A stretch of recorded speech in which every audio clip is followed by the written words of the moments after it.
Çok değerli basın mensupları, bugün Kahramanmaraş'ta depremin üzerinden tam bir yıl geçti.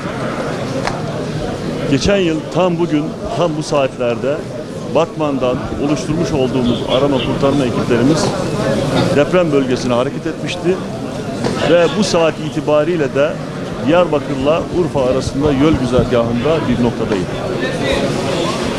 İlk gününden itibaren bizim ekiplerimiz deprem bölgesine ulaştı ve ilk günün akşamından itibaren de arama kurtarma faaliyetlerine başlayıp deprem bölgesinde İslahiye'de canları kurtarmaya başladı.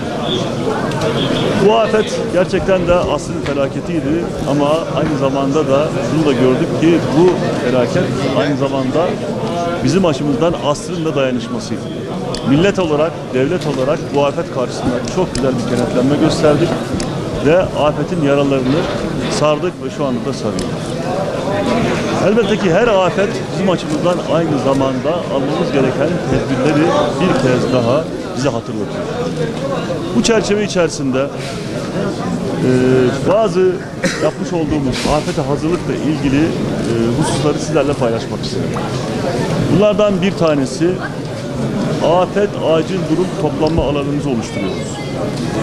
Burası 197 bin metrekarelik bir alan olacak ve deprem anında ilk etapta ya da afet anında ilk etapta en önemli barınma ihtiyaçlarımızı karşılamamıza imkan sağlayacak bir alan olacak.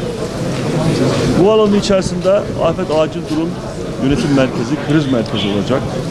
Sivil toplum kuruluşlarımızdan Kızılay gibi afet bölgesinde görev almak isteyen kuruluşlara yer tahsislerinde bulunacağız. Koordinasyon merkezi olacak, içerisinde bir sağlık merkezi bulunacak, aşevi olacak, sürekli sıcak yemek sağlayacak şekilde ve sosyal donatı alanları oluşacak. Bunun dışında Batman olarak Türkiye'de esaslı bir işe giriştik. Afet tırı ve afet karavanları. Afet karavanlarımızı temin ettik. Şu anda özel idaremizde normal olan zamanda özel idarenin ihtiyaçları için karavanları kullanıyoruz. Ama afet söz konusu olduğu zaman bu karavanlar vatandaşlarımızın barınma ve diğer ihtiyaçlarını karşılamak üzere onların emrine amade olacak. Yine aynı şekilde şu anda bizim Batman Belediyesi ve Batman İl Özel İdaresi'nin müşterek bir çalışmasıyla bir afet tırı yapıyoruz. Bu da afet tırı da afet kriz merkezine dönüştürülebilecek yapıda her türlü donanıma sahip uydu bağlantıları, uydu telefonları, uydu iletişimi de dahil olmak üzere her türlü elektronik cihazlarla donatılmış, içerisinde kriz merkezi olarak faaliyet gösterecek toplantı salonunun dahi olduğu bir tır olacak. İnşallah da yakın zamanda bu tırın şu anda siparişi yapıldı, devam ediyor. Bittiği zaman da bu tırı inşallah Batmanlılara da sergilemenin onurunu ve gururunu yaşayacağız. Bunların dışında 2 adet AFAD hangarı, yani içerisinde afet anında ihtiyaç duyacağımız her türlü yardım malzemesi, lojistik malzemeyi depolamamıza imkan sağlayacak 2 adet AFAD hangarını da yaptık, bitirdik. Şu anda bu hangarlar da hazır vaziyette Batman Belediyesi tarafından yapılmış durumdadır ve hazır vaziyette beklemektedir. Bunların dışında genel olarak yapmış olduğumuz uygulamalardan da bahsetmek isterim. Depreme karşı en önemli hususlardan bir tanesi düzenli kentleşmedir, yapılaşmadır. Malumlarınız olduğu üzere 42 bin dönümlük bir arazi üzerinde sadece zemin artı 5 kata müsaade eden bir imar planımız var.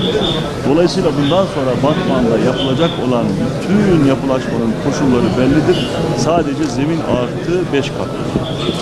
Ve bu Batman'ı, mevcut Batman'ı bir Batman daha koysanız dahi bütün yeni oluşacak olan yapılar bu şekilde.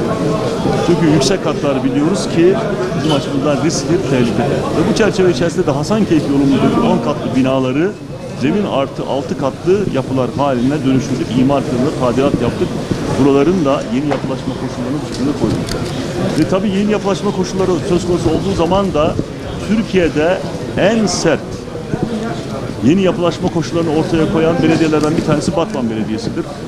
14 yeni kural koyduk.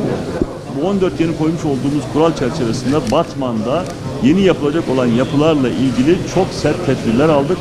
Ve bu saatten sonra yapılacak olan her bir yapı bu 14 yeni kurala göre Batman'da yapılmak durumundadır.